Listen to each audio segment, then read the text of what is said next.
आप सभी का स्टार चैनल में हार्दिक स्वागत है। हम कक्षा 10 के विज्ञान विषय विज्ञान का पहला भाग अध्याय 1 रसायन विज्ञान, जिसमें हम रासायनिक अभिक्रियाएं एवं रासायनिक समीकरण इस टॉपिक को पढ़ेंगे। हमारी जो विज्ञान विषय है उसको 3 भागों में बांटा गया है। आगे के 4 पोर्शन जो दिए हुए हैं, 4 लेसन वो केमिस्ट्री के हैं, उसके बाद 4 लेसन बायोलॉजी के हैं और उसके पीछे के 4 लेसन है वो फिजिक्स के हैं, एक लेसन एनवायरनमेंट का। ये हमारा सिलेबस है। अब इसमें सबसे पहले हम केमिस्ट्री वाला पोर्शन करते हैं। तो हमारी रासायनिक अभिक्रिया और रासायनिक समीकरण पढ़ने से पहले हम 2 परिवर्तन पढ़ेंगे। पहला है भौतिक परिवर्तन और दूसरा है रासायनिक परिवर्तन। तो सबसे पहले पदार्थों में होने वाले परिवर्तन पढ़ रहे हैं हम, जिसमें पहला भौतिक परिवर्तन। पदार्थों में होने वाला वह परिवर्तन जिसमें पदार्थ की भौतिक अवस्था बदलती है लेकिन उसका रासायनिक गुण और संगठन नहीं बदलता है। क्या क्या नहीं बदलता? बदलता क्या है? भौतिक अवस्था बदल रही है, उसका रासायनिक संगठन नहीं बदलता और रासायनिक गुण नहीं बदलते हैं। तो ऐसा परिवर्तन, इसकी डेफिनेशन हम लिखेंगे कि पदार्थों में होने वाला ऐसा परिवर्तन जिसमें पदार्थ की भौतिक अवस्था बदलती है लेकिन उसका रासायनिक गुण और रासायनिक संगठन में कोई परिवर्तन नहीं आता है। इसको हम एक बेस्ट एग्जांपल से समझते हैं कि ये जल है और अगर इसको गर्म करेंगे तो ये भाप बन जाती है। इसको यदि ठंडा किया जाएगा तो बर्फ बन जाता है। हम देखते हैं कि अवस्था परिवर्तन हो रही है तीनों। जल जो कि एक द्रव अवस्था में है, भाप गैस अवस्था में है और बर्फ है वो ठोस अवस्था।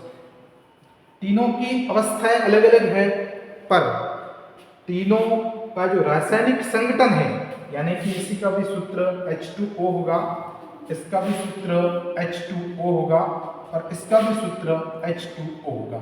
ये तीनों अवस्था परिवर्तन हुआ है।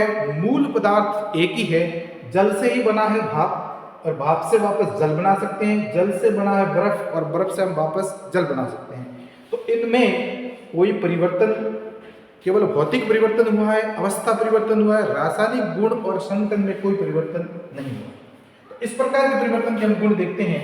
नंबर 1, इसमें भौतिक गुण बदलते हैं। इसमें भौतिक गुण बदलते हैं। आयतन बदल सकता है इसका, अवस्था, ताप, घनत्व, रंग आदि में परिवर्तन होता है। अवस्था बदली, जैसे ठोस का द्रव, द्रव से ठोस, द्रव का गैस, इस प्रकार से अवस्था बदलती है। घनत्व, जल का घनत्व कम होता है, बर्फ का घनत्व कम होता है, जल का घनत्व अधिक होता है। इसी प्रकार रंग, ये इसमें परिवर्तन होते हैं। यह परिवर्तन उत्क्रमणीय है। उत्क्रमणीय का मतलब अभिकारक से उत्पाद बन सकते हैं और उत्पाद से पुनः अभिकारक का निर्माण होता है। जैसे कि जल से हमने बर्फ बना दिया, बर्फ से वापस हम जल का निर्माण कर सकते हैं। तो यह परिवर्तन उत्क्रमणीय होता है। और इस प्रकार के परिवर्तन में ये दोनों दिशाओं में चलता है, इसीलिए इसको उत्क्रमणीय कहते हैं। अभिकारक से उत्पाद और उत्पाद से पुनः अभिकारक का निर्माण होता है। इसमें यह परिवर्तन अस्थायी है, क्योंकि इसमें कोई नया पदार्थ नहीं बन रहा है, तो ये पूर्णतः अस्थायी होता है। इसके उदाहरण देखते हैं हम। सोने का पिघलना, सोना पिघला करके हम गहने बना सकते हैं, गहने से वापस हम सोना प्राप्त कर सकते हैं। तो यह भी एक इसका उदाहरण है। इसी प्रकार कांच का टूटना, शक्कर का पानी में घुलना, इसी प्रकार लोहे का चुंबक में बदलना, इसी प्रकार संघनन, आसवन, अर्धोपातन, ये सारे परिवर्तन भौतिक परिवर्तन के अंदर आते हैं। दूसरे प्रकार का जो परिवर्तन है हमारा, दूसरा परिवर्तन वो परिवर्तन होता है, दूसरे प्रकार का जो परिवर्तन है वो परिवर्तन कहलाता है हमारा रासायनिक परिवर्तन। रासायनिक परिवर्तन में पदार्थ के भौतिक गुण के साथ साथ रासायनिक गुण भी बदल जाते हैं। इसमें नया पदार्थ बनता है। रासायनिक परिवर्तन में नया पदार्थ बनता है जो मूल पदार्थ से भिन्न होता है। जैसे कि इसका हम बेस्ट एग्जांपल देखते हैं कि दूध से दही बन गया। अब जब दूध से दही बना है तो दही से दूध और दही के गुण में अंतर है, तो इसमें रासायनिक गुण बदल गए, रासायनिक संगठन बदल गया, भौतिक गुणों के साथ साथ रासायनिक गुण और रासायनिक संगठन भी बदल जाते हैं। इस प्रकार के परिवर्तन में एक नया पदार्थ का निर्माण होता है जो मूल पदार्थ से भिन्न होता है, यानी दही जो बना है वो दूध से भिन्न होता है। तो इस प्रकार के परिवर्तन में क्या क्या होता है? नंबर 1, इस प्रकार के परिवर्तन में भौतिक गुण, रासायनिक गुण दोनों बदल जाते हैं। यह परिवर्तन अनुत्क्रमणीय होता है।